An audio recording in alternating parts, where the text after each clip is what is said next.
Yes. I've been saying all over America that I want to be the president that gets to nail the going out of business sign on the internal reduction service that reduces our income and spends over $10 billion a year making us fill out paperwork that costs American business somewhere between $250 and $500 billion a year. Now imagine if that money were back in the hands of small business owners. And imagine if that money were back in the hands of people who could use it for their employees, or for marketing, or for product development.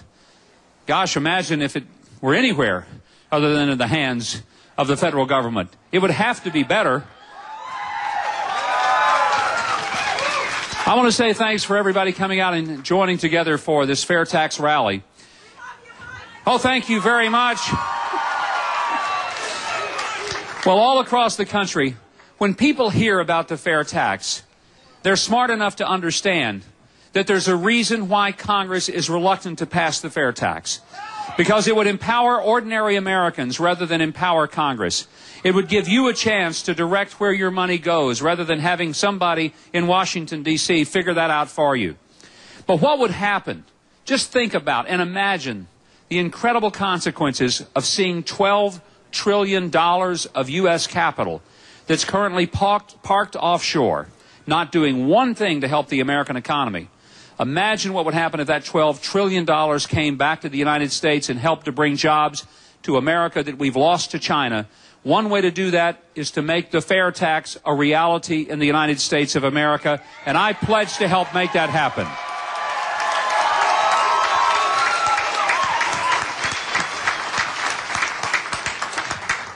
My involvement in the fair tax started when I was first launching my campaign. And as I was going through Iowa, I kept running into people, and they say, "Are you for the fair tax?" And I said, "Well, I don't think taxes ought to be fair." "Sure." And I say, I like a flat tax. I think that would be a much better proposal than what we have. And they said, "Well, what about the fair tax?" And I kept saying, "Well, I think a flat tax would be more fair than what we have." And finally, somebody put the book by Congressman John Linder and Neil Bortz in my hand, and they said, "No, this is the fair tax." And I read it, and it made so much sense. I said, nobody from Washington could have had anything to do with this. This is really common sense. And I read the book a second time. And by then I said, this is not only the flat tax, but this tax, this approach to the economy is fair, it's flat, it's finite, and it's family friendly. It does not penalize people for getting married and raising their own kids and believing that mothers and fathers raise better kids than governments do.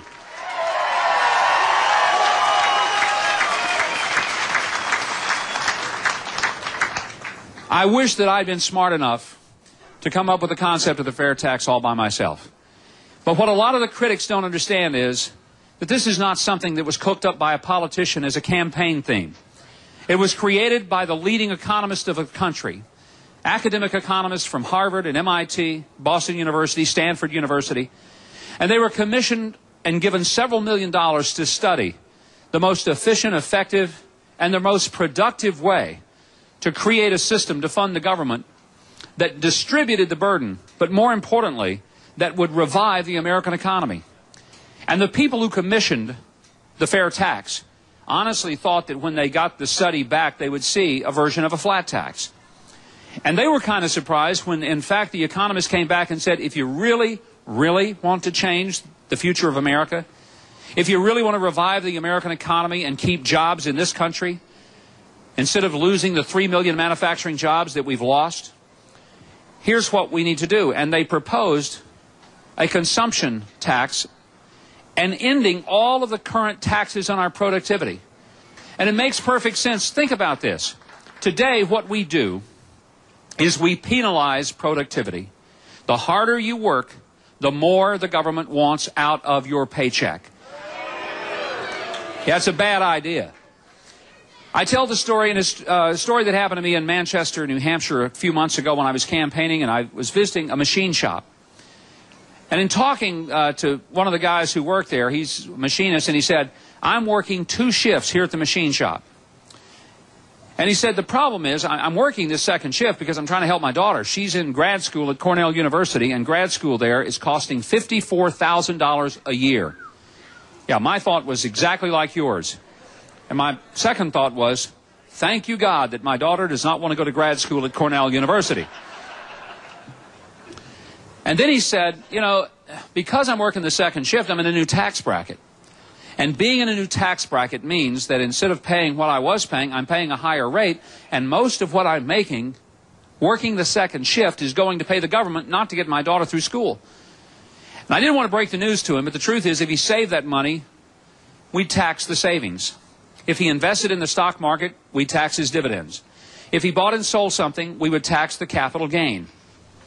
And if the poor guy just got so tired from working this hard, he keeled over and died, we'd tax him at his death with the inheritance tax. I mean, there was no way that the poor guy could really survive this. I said to him, though, you know, there's one way that you can get your daughter some federal assistance. Quit both shifts and sit at home and watch ESPN every day. And if you don't work at all, then she qualifies for some federal help. I've asked people across America, can anybody look me in the eye and tell me that that's any sensible way to run a government? And I've yet to have the first person say, boy, that makes perfect sense to me. Because it's insanity. And the fact is, we can change that. And the other night when we were at the debate, one of the moderators tried to challenge and say, but Governor, you know that can't happen. And you know something? I am tired of the boo birds sitting in their nice perches in Washington, D.C., telling us that the people of America don't still run this country, because I'll tell you how we'll get the fair tax passed. Get a president who believes not just in saying, I'll accept it if it sits on my desk, but get a president who says, I will lead by going out to the people of America and explaining why we need to get rid of the current system.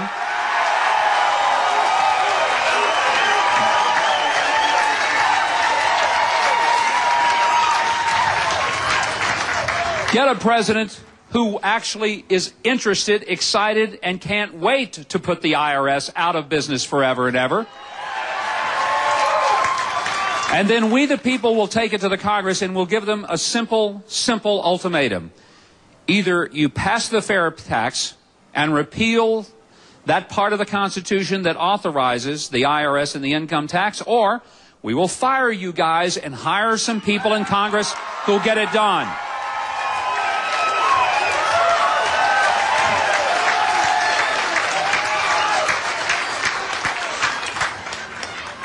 The reason the fair tax makes a whole lot more sense is because today, particularly people in small business operations, and by the way, 50% of every job in America comes from small business owners. And 80% of all of the new jobs in this country come from somebody in a small business. Now, not many people in small business can afford a whole army full of accountants and lawyers just to fill out the paperwork. And isn't it a shame that today a person who sits down on his kitchen table and sketches out his idea on the back of a paper napkin to start his own business, to hire somebody and to do better for his family, finds that when he tries, his toughest competition across the state or across the country or even across the world, his toughest competition comes from his own federal government, who puts its boot on the back of his neck and makes it all but impossible for him to succeed, because he finds that he's spending way too much time trying to satisfy the paperwork of the IRS and not enough trying to satisfy his customers, which would make his business successful.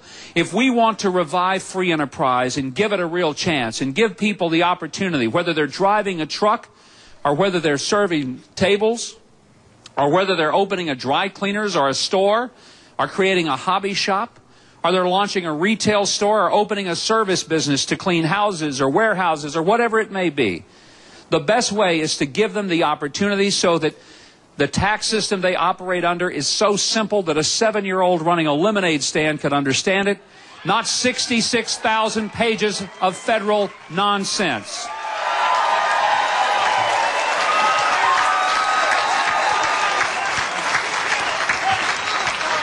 So I'm calling on America to replace nonsense with common sense. And one thing that'll happen